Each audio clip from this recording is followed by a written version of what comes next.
Pourquoi les rameaux d'olivier?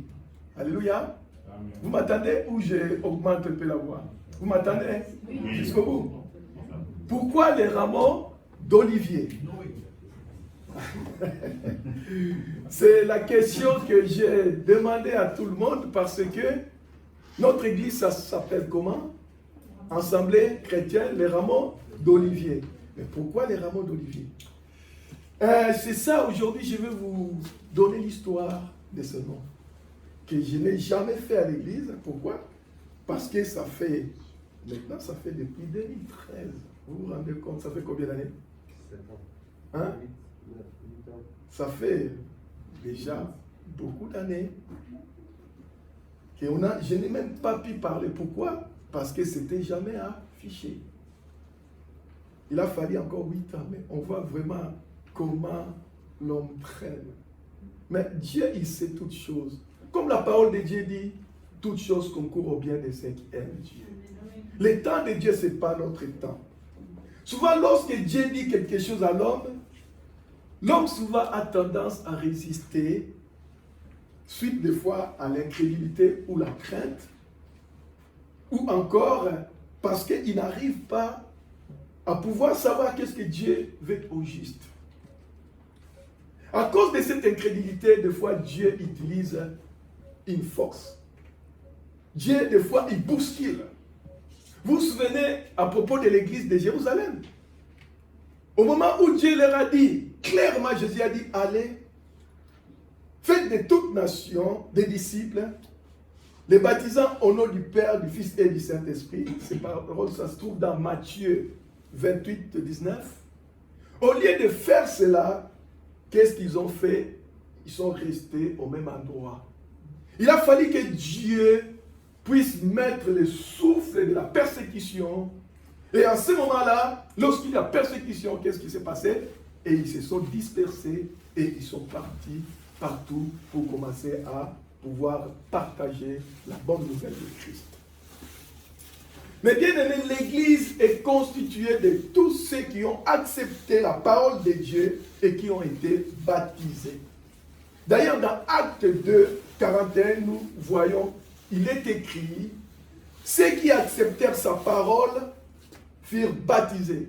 Quelle parole qu'ils ont accepté ces gens? Ils ont accepté la parole de Jésus que Pierre leur avait parlé ces jours de Pentecôte. Et on nous dit après, en ces jours-là, le nombre des disciples augmenta d'environ 3000 âmes. Alléluia. Amen. Donc lorsqu'on parle de l'Église, il faut qu'il ait d'abord la parole de Dieu.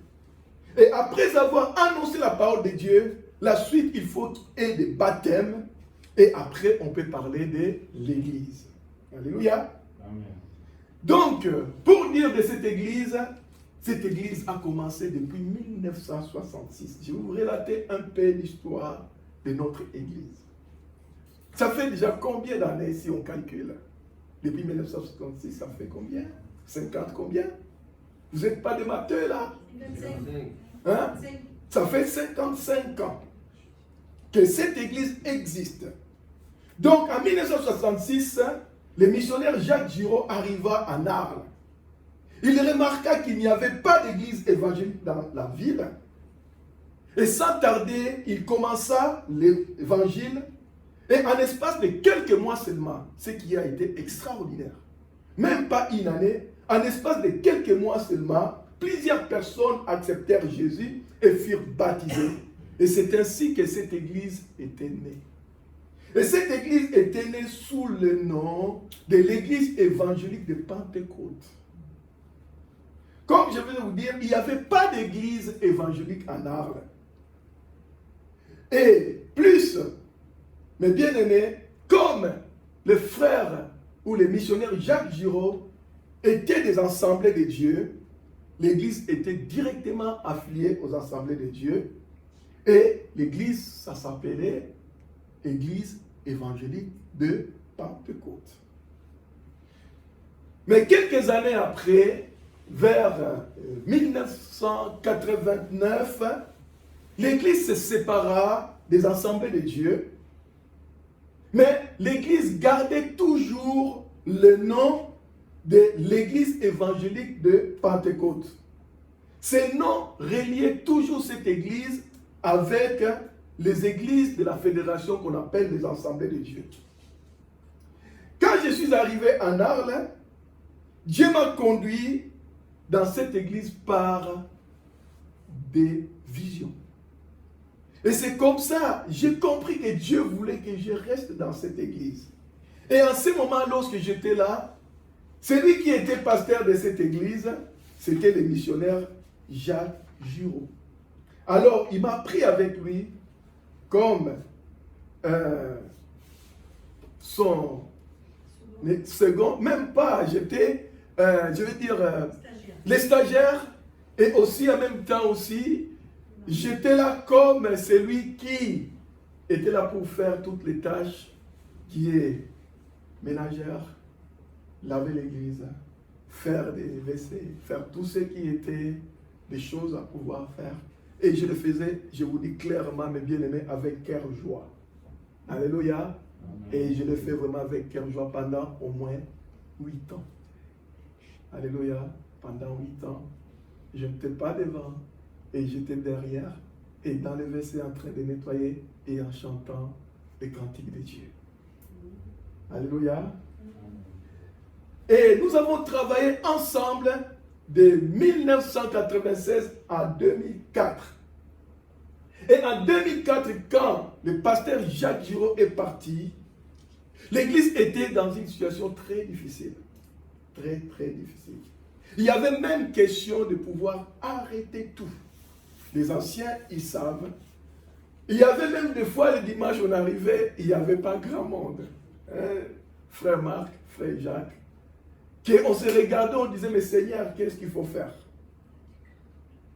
Mais plusieurs mois après, des supplications à Dieu, nous étions encouragés de voir que plusieurs frères et sœurs qui ne venaient plus à l'église commençaient à venir. Et même, ils commençaient même à assister à toutes les réunions de l'église. Et c'était pour nous un grand soulagement et un grand, je vais dire, un grand encouragement. De voir que on était en train, en quelque sorte, de dire que mais qu'est-ce qu'il faut faire, est-ce qu'on continue ou pas? Et Dieu a permis de voir que des frères et sœurs qui commençaient à venir et l'Église a commencé vraiment à exister comme il faut. Après cet encouragement, Dieu nous a permis de pouvoir organiser en été 2005 et 2006 des retraites spirituelles ou à l'Espérou. Et à l'Espérou, nous avons vu des signes, des miracles et des prodiges. Alléluia. Il y a des guérisons que je n'ai jamais vues ici en France, partout, où des personnes, même que le médecin avait dit à un frère, aujourd'hui il nous a quittés, qu'il lui restait seulement quelques mois à vivre, il a vécu encore 13 ans après. Pour dire combien Dieu nous a encouragés. Et en 2007, notre frère ancien Jacques Bouffier nous présentant le prophète Hervé Guillois. Le prophète Hervé Guillois, lorsqu'il est venu dans l'église, il a vu toute la situation de l'église. Et Dieu lui a parlé, et il a parlé à plusieurs personnes de l'église, des prophéties bien ciblées. Et en 2008, lorsqu'il est revenu, Dieu lui demandait de nous dire de changer le nom de l'église. Parce que Dieu ne voulait pas que notre église s'appelle l'église évangélique de Pentecôte, puisque ça faisait confusion avec les assemblées de Dieu. Et par même la relation avec Hervé Guillois, le prophète, nous avons pu relationner avec la famille qu'on appelle la famille d'église destinée que nous sommes aujourd'hui. Changement de nom de l'église. Quand le prophète Hervé Guillois nous avait demandé de changer le nom de l'église, nous avons pris le temps de prier, c'est vrai. Lorsque Dieu nous dit quelque chose, on prie. On a eu le temps de prier avec les anciens pour savoir quels seraient les noms de notre église. Mais après cela, j'ai demandé à tout le monde de pouvoir trouver le nom de l'église. Et j'ai demandé à tout le monde, j'ai dit, ben, Dieu veut que nous puissions changer le nom de l'église. Mais bien aimé, qu'est-ce qui s'est passé à ce moment-là? De 2008 à 2013, rien ne se faisait. Rien ne se faisait. Et on avait même oublié, complètement oublié. Et c'était même plus dans nos pensées. Et un jour, comme il y avait notre sœur et notre frère, la famille de Wam, donc Monique et Serge, avaient d'habitude de venir nettoyer l'église chaque samedi. Et un samedi, ils m'ont appelé en pleurant.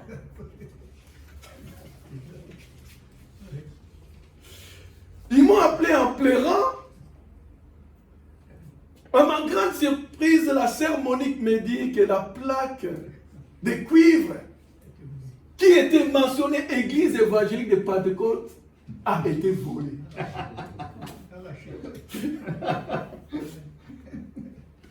Mais bien aimés frères et sœurs, quelle était ma réaction? Je vous dis clairement, ma première réaction était la colère. J'étais en colère. Vous savez, lorsqu'il y a des choses comme ça, la première réaction, ça peut être que charnel. Je suis comme vous. Hein? Et j'étais en colère face à cette situation. Quand j'ai entendu ça, je dis, mais Seigneur, c'est pas possible. Comment as-tu permis que cette plaque soit volée? Et j'étais mal. J'étais mal. J'ai dit, c'est pas possible. Et si on était dans l'Ancien Testament, je vous promets, j'allais prier les prières de David. Vous connaissez les prières de David, où il disait, tuez mes ennemis, attaquez-les, décimez-les. Si on était dans l'Ancien Testament, tellement j'étais en colère. Mais oui, c'est humain. Après un moment, mais bien aimé, je me suis dit, mais qu'est-ce qui se passe au juste Seigneur? Qu'est-ce qui se passe? Qu'est-ce qui se passe, Seigneur, que tu as permis que cette plaque soit volée? Et lorsque j'ai dit cela, lorsque j'étais dans le moment de calme, j'étais calmé parce que la colère est passée et maintenant j'étais dans les questionnements. Je me suis dit, mais Seigneur, comment tu as permis quand même qu'on puisse voler cette plaque?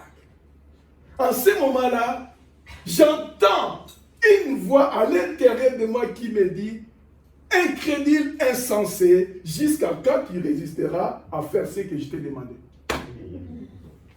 Oui, c'est clair. Ça a été clair. Quoi? Donc Dieu a permis de voler cette plaque pour nous secouer. Parce qu'on s'est contenté de cette plaque, en plus de ça, ça brillait. Chaque samedi, lorsqu'on était polissé, ça bien, ça brillait et tout ça. Eh bien, ça a permis à ceux qui reviennent voler ça. Dieu a permis cela.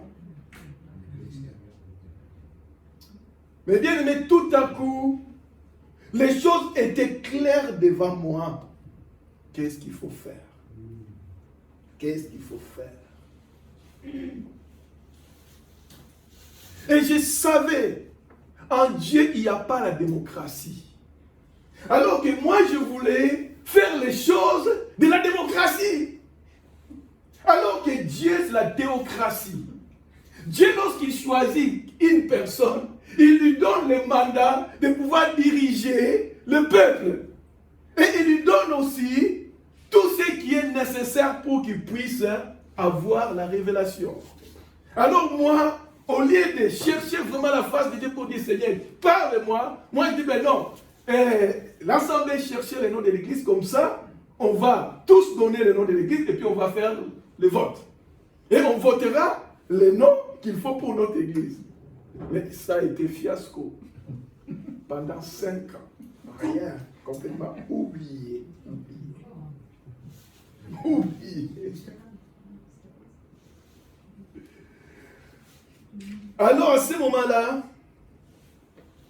Dieu m'a parlé au plus profond de mon cœur que cette histoire de vol parce que je manquais de foi. C'est dur, hein? Je manquais de foi. Et le passage qui m'était venu à ce moment-là, c'est le passage qui est écrit dans Hébreux 11, 6. Sans la foi, il est impossible d'être agréable à Dieu.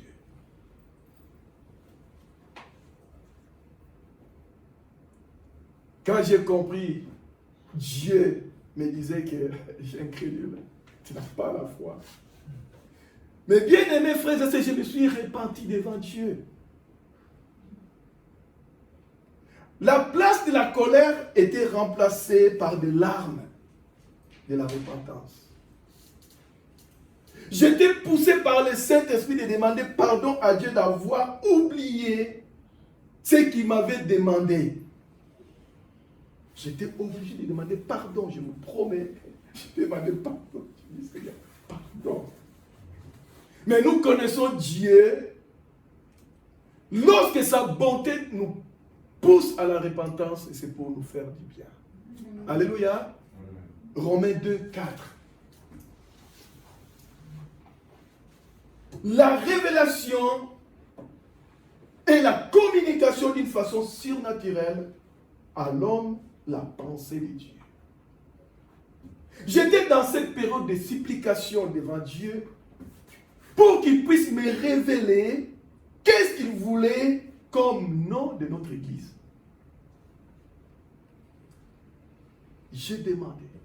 J'ai dit, Seigneur, maintenant je sais que tu veux que nous puissions changer le nom de l'Église. Parce que on va encore remplacer une plaque et on met encore Église évangélique de Pentecôte. Puisqu'il n'y avait plus le nom.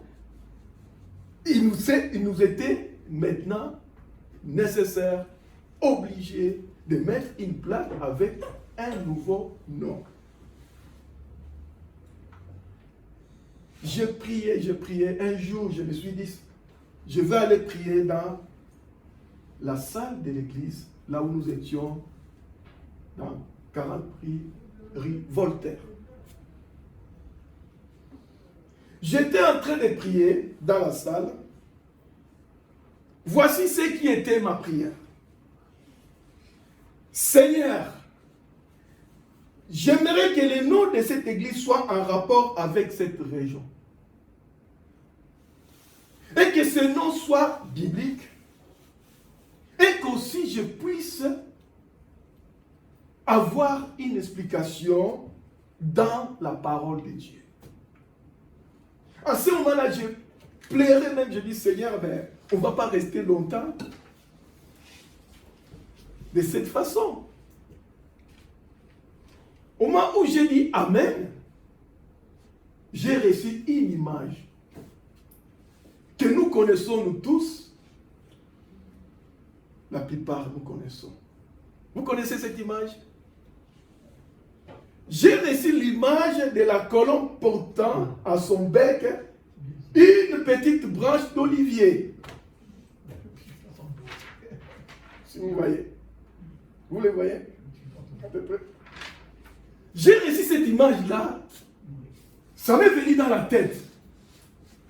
Quand j'ai reçu cette image, il était question maintenant de bien interpréter cette image. Vous savez pourquoi?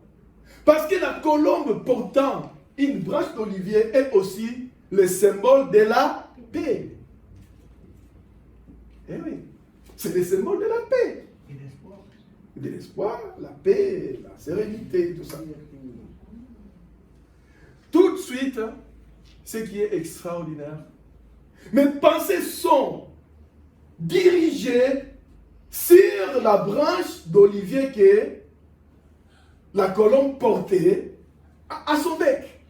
C'était plus la colombe qui m'intéressait, mais c'était la branche qui était sur son bec. Alors, en même temps, je me suis dit à moi-même, j'ai compris. Le nom de l'église est en rapport avec cette branche d'olivier. J'ai compris. J'étais encore à l'église, comme nous avons maintenant des moyens technologiques. Même de loin, on peut appeler les personnes qui sont à des milliers de kilomètres. J'étais encore dans la salle, tout enthousiasmé. J'ai dit, ah oui, j'ai reçu le nom de l'église, tout ça. J'ai appelé Stéphanie. Et je lui ai expliqué, j'ai dit, je pense que j'ai reçu le nom de l'église. Car je sais que mon intention est portée sur la branche d'olivier que la colombe portait. Alors, elle me dit, mais les rameaux d'olivier, la branche d'olivier, ça s'appelle les rameaux d'olivier. Et j'ai compris, je dis, Seigneur, tu m'as répondu. 1. L'olivier, c'est une plante typiquement de la région méditerranéenne. N'est-ce pas? L'olivier, c'est une plante de cette région. J'ai vécu plus de 9 ans dans le nord, à Paris. Je n'ai jamais vu autant d'oliviers. Et je pense même vous dire que la première fois que j'ai touché un arbre d'olivier, c'était dans le sud. Je viens de l'Afrique, il n'y a pas d'olivier en Afrique. Et j'étais dans le nord, je n'ai pas vu des oliviers. Et lorsque je suis venu dans le sud, c'est là où j'ai vu des oliviers et j'ai pu toucher un olivier. Et j'ai compris, Seigneur, merci. Deuxième chose, la colombe est le symbole du Saint-Esprit. Alléluia. La colombe est le symbole du Saint-Esprit. Et en même temps,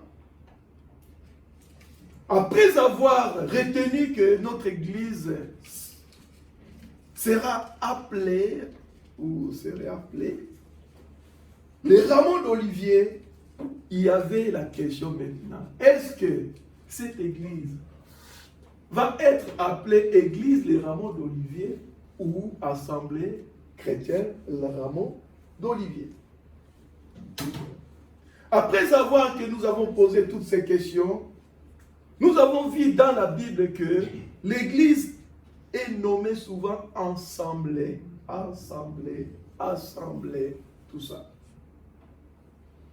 Et lorsque nous avons présenté ces noms aux anciens, on a dit, nous pensons que l'Église pourrait être appelée Assemblée chrétienne les rameaux d'olivier. Et les anciens qui sont là présents, ils ont adopté, ils ont dit oui. Et même Marc m'a fait une joie, il m'a apporté un gobelet. Tu te souviens plus?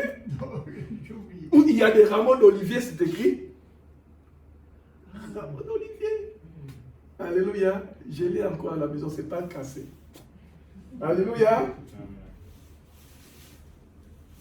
Mais bien aimé, pour dire que lorsque Dieu donne un nom, il sait pourquoi il a donné ce nom, les rameaux d'olivier. Je suis parti dans Internet, j'ai regardé pour voir s'il y avait des églises, même dans le monde entier, qui s'appellent les rameaux d'olivier. Il n'y en avait pas. Il n'y avait que des institutions païennes qui s'appelaient les rameaux d'olivier. Mais pas d'église. Pas aucune assemblée qui s'appelait les rameaux d'olivier. Alors je me suis dit, Seigneur, tu m'as donné quelque chose de nouveau. Mais non. Mais non. La signification spirituelle du nom. Dans un premier temps, qu'est-ce que nous allons voir dans la Bible? Il s'agit de l'histoire de Noé. Vous connaissez cette histoire? L'histoire de Noé se trouve dans Genèse 8, 10, 11. La nouvelle vie. Voici ce que la parole de Dieu dit. Il attendit encore 7 jours. Il lâcha de nouveau la colombe hors de l'arche. La colombe revint à lui sur le soir. Et voici, une feuille d'olivier arrachée était à son bec. Noé connut ainsi que les eaux étaient diminuées sur la terre. La colombe avec une branche d'olivier au bec signifie que le Saint-Esprit annonçait à Noé une nouvelle vie qui commençait. Amen. Alléluia. Amen. Une nouvelle vie qui commençait. L'olivier dans les Écritures est le symbole de la vie.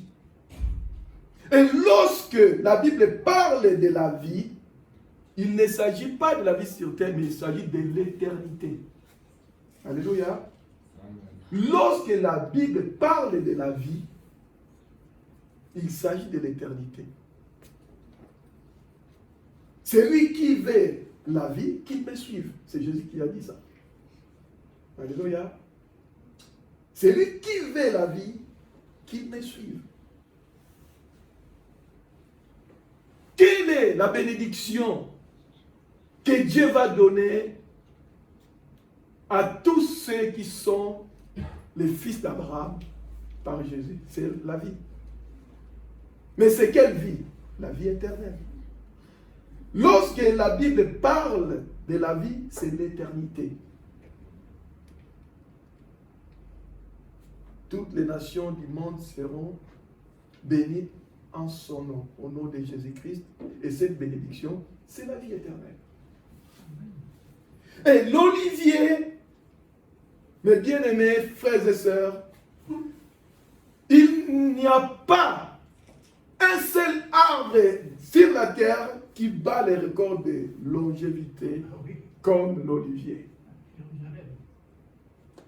Je vous dis, j'étais parti en Israël en 2007. On m'a montré quelques oliviers qui sont énormes comme ça. On m'a dit, vous voyez ces oliviers-là ont plus de 2000 ans. Et ces oliviers sont là. Jésus les a embrassés. Mais ils sont toujours là. Ils sont toujours là. Et même je sais, comme la parole de Dieu dit que Jésus reviendra et il mettra ses pieds sur le mont des oliviers et il verra ces oliviers. Alléluia. Parce que les oliviers, c'est le symbole de la vie. Et lorsque j'ai vu ça, dit Seigneur, Dieu nous a donné ce nom. Ce n'est pas au hasard. Alléluia. Ce n'est pas au hasard. Dieu a donné notre Église un souffle nouveau de la vie pour manifester sa gloire dans notre ville, dans notre pays, jusqu'aux extrémités de la terre. Alléluia. Amen. Cette prophétie nous a été donnée en 2013, lorsque nous étions partis dans un camp destiné. Un frère pasteur de Libye, lorsque je lui ai expliqué la situation, il m'a dit, savez, lorsque vous voyez l'olivier avec la colombe, ça veut dire que Dieu amène la vie et l'éternité. Amen. C'était le pasteur Désiré Dipama de Libye. Il est encore en Libye en ce moment. J'ai dit merci Seigneur, j'ai la signification de notre Église. Mais Dieu ne s'est pas arrêté. Nous sommes allés voir nos bien-aimés en Alsace, René et Annette. Lorsque je lui ai expliqué que nous avons reçu le nom de notre Église, les rameaux d'olivier, et sœur Annette me regarde, me dit, mais Les rameaux d'olivier, c'est écrit tel quel les rameaux d'olivier dans la Bible. Je dis, ah bon? Et pourtant, j'ai longtemps lu la Bible. Je ne voyais même pas. Et il m'a dit, va voir dans Zacharie 4. Nous allons lire ça ensemble. Il m'a dit, Claude, va voir dans Zacharie 4. J'ai dit, bon, je vais aller voir dans Zacharie 4. C'est que nous allons lire ensemble.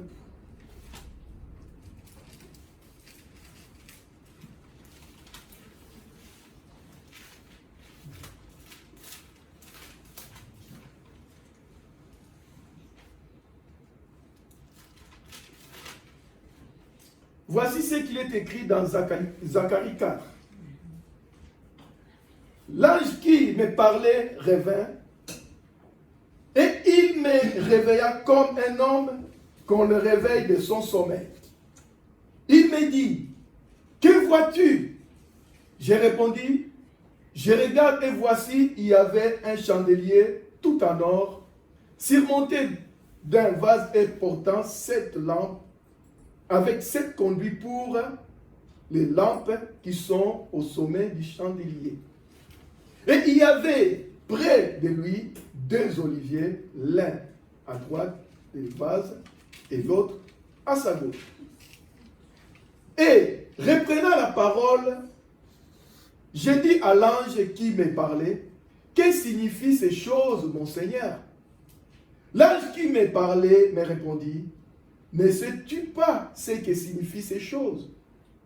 Je lui dis, non, mon Seigneur. Alors il reprit et me dit, c'est ici la parole de l'Éternel adresse à Zorobabel. Ce n'est ni par la puissance, ni par la force, mais par mon esprit, dit l'Éternel des armées. Qui es-tu, grande montagne devant Zorobabel? Tu seras aplani. Il posera la pierre principale au milieu des acclamations. Grâce, grâce pour elle. La parole de l'Éternel me fit adresser en ces mots. La main de Zorobabel ont fondé cette maison et ses mains l'achèveront. Et tu sauras que l'Éternel des armées m'a envoyé vers vous. Car ceux qui méprisaient les jours de faible commencement se réjouiront en voyant le niveau, dans la main de Zorobabel. Ces 7 sont les yeux de l'Éternel qui parcourent toute la terre. J'ai repris la parole et je lui dis, que signifient ces 2 oliviers à la droite du chandelier et à sa gauche? J'ai repris une seconde fois la parole et je lui dis, que signifient ces 2 rameaux d'olivier? Qui sont ces 2 conduits d'or d'où coule l'or? Il me répondit, ne sais-tu pas ce qui signifie? J'ai dit, non, mon Seigneur. Il me dit, ce sont les 2 oins qui se tiennent devant le Seigneur de toute la terre. Alléluia. Amen. Mais bien aimé, lorsque j'ai lu cela,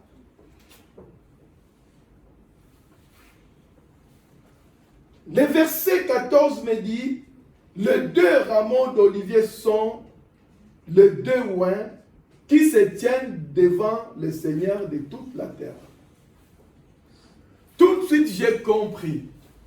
J'ai compris que cela veut dire que nous qui sommes chrétiens, nous sommes des oins. Nous sommes des témoins qui se tiennent devant la face de l'Éternel, la face de Jésus-Christ, pour proclamer sa bonne nouvelle du salut à toute l'humanité jusqu'à l'extrémité de la terre. Alléluia. Amen. Oui. Nous sommes des témoins. Nous sommes des oins que Dieu a placés dans ce monde pour annoncer sa parole à toute la création. Alléluia. Amen. Et Dieu ne m'a pas arrêté là. Que signifie les rameaux d'olivier? Romains 11, 24 me dit, l'olivier franc et l'olivier sauvage. C'est Christ qui est l'olivier franc de Dieu, placé dans le monde pour donner la vie à tout olivier sauvage qui serait greffé à lui. Alléluia. L'olivier franc, c'est Jésus-Christ. Nous tous, nous sommes des oliviers sauvages que Dieu a coupés et qui les a greffés à Jésus-Christ. Alléluia. Nous sommes des rameaux d'olivier greffés à Christ pour former l'Église qui est son corps. Étant greffés à Christ, mes bien-aimés, nous manifestons son caractère divin dans ce monde.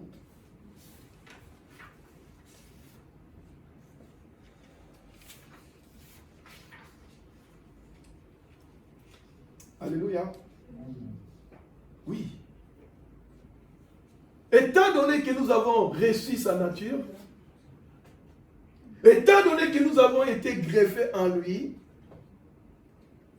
Jésus va nous dire clairement, dans Jean 13, 35, il est dit ceci, à ceci, tous connaîtront que vous êtes mes disciples, si vous avez de l'amour les uns les autres. Alléluia. Nous sommes greffés à Christ, et comme nous sommes greffés à Christ qui est l'amour, nous-mêmes, nous manifestons la nature de Christ qui est l'amour. Et cet amour, mes bien-aimés frères et sœurs, il faut que le monde puisse voir cela pour qu'il puisse venir à Christ. Si je vous pose la question, ok, clairement, pensez-vous que les gens viendront à Christ si les disciples ne parlent pas? Si les disciples étaient restés seulement à Jérusalem, quelqu'un comme moi qui vient de l'Afrique, je connaîtrais Jésus. Donc, nous sommes greffés à Christ pour former ce qu'on appelle l'Église. Et l'Église est un mouvement pour manifester le caractère de Christ dans le monde entier. Dans 1 Pierre 1, 22-23, il est dit ceci. Ayant purifié vos âmes en obéissant à la vérité pour avoir un amour fraternel sincère, aimez-vous ardemment les uns les autres. Alléluia. Comment il est écrit là? Aimez-vous comment? Aimez-vous comment? Aimez-vous ardemment. Qui dit ardemment, ça veut dire quoi? Hein? Avec ferveur, avec force. Alléluia. Il est dit encore de tout votre cœur. Il est dit comment? D'aimer les uns les autres partiellement. Je pose la question, mes bien-aimés. Passionnément, oui. Passionnément, merci. D'aimer, de nous aimer les uns des autres de tout cœur.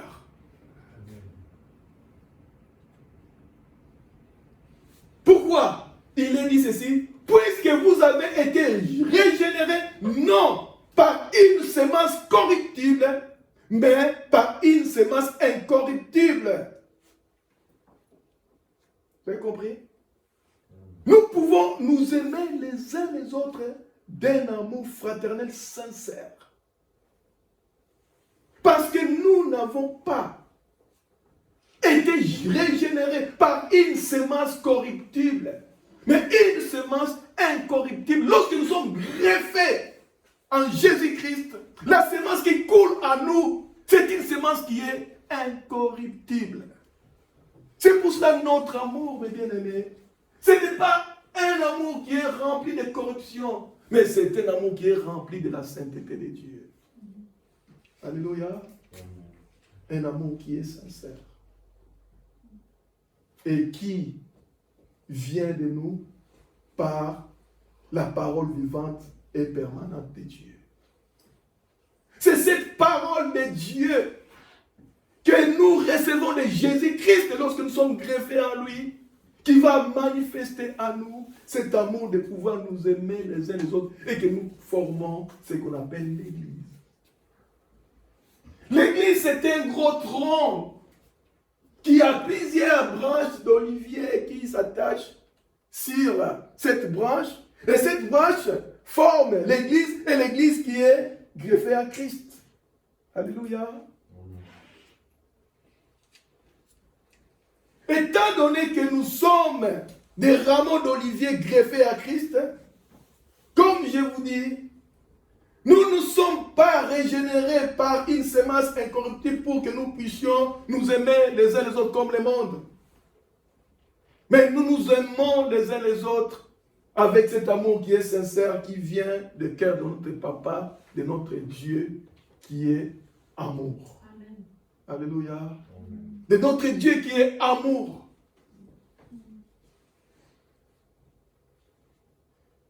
Mais bien aimé, j'ai regardé dans la parole de Dieu et j'ai vu,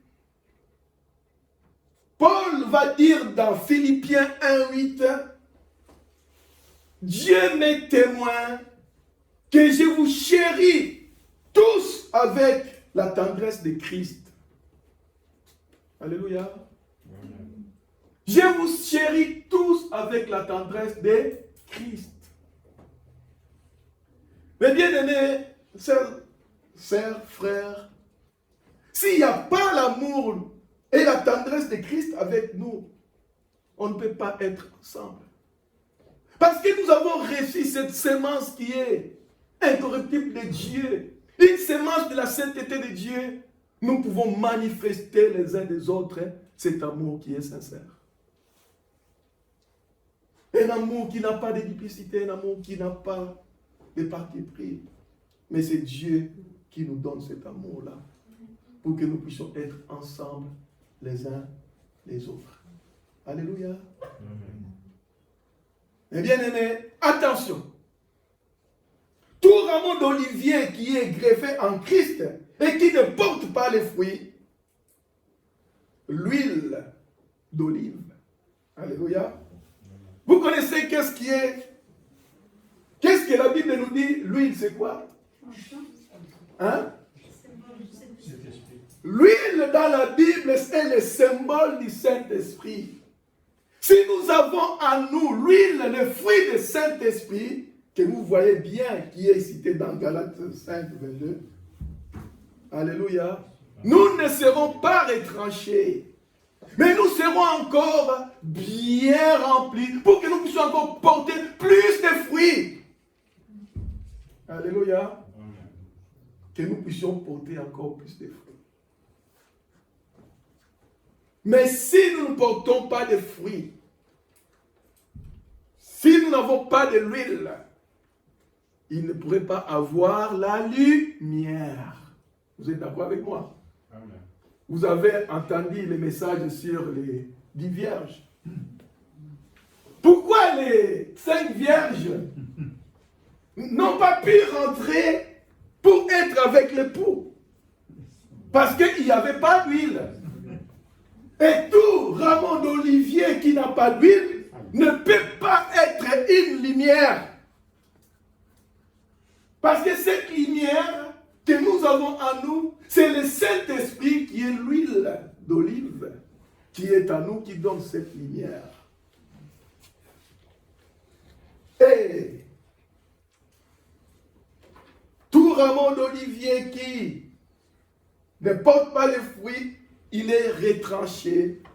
Puis, on les ramasse, on les jette au feu et ils brûlent. Lisez chez vous Jean 15, 1 à 14.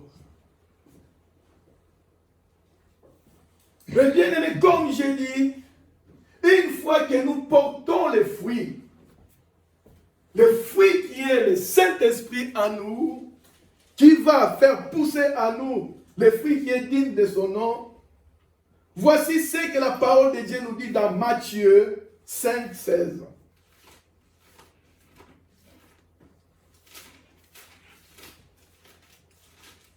Si vous me suivez, pour que nous soyons la lumière, il faut que nous ayons quoi? L'huile, c'est quoi? Le Saint-Esprit. Alléluia. Et une fois que nous avons le Saint-Esprit en nous, voici ce que la parole de Dieu nous dit dans Matthieu 5, 16. Que votre lumière luise ainsi devant les hommes, afin qu'ils voient vos bonnes œuvres et qu'ils glorifient votre Père qui est dans le... Alléluia. Vous êtes d'accord avec moi? Si nous avons le Saint-Esprit en nous, nous serons la lumière du monde comme lui-même qui est lumière. Nous avons été greffés en lui qui est lumière pour que nous soyons lumière. Par sa lumière, nous avons vu la vie et par notre lumière, les autres verront la vie. Alléluia. Et bien aimé, être rameau d'olivier, c'est là où Dieu m'a montré clairement que les rameaux d'olivier, c'est quelque chose qui est biblique. La signification des rameaux d'olivier, un arbre qui symbolise la vie. Alléluia.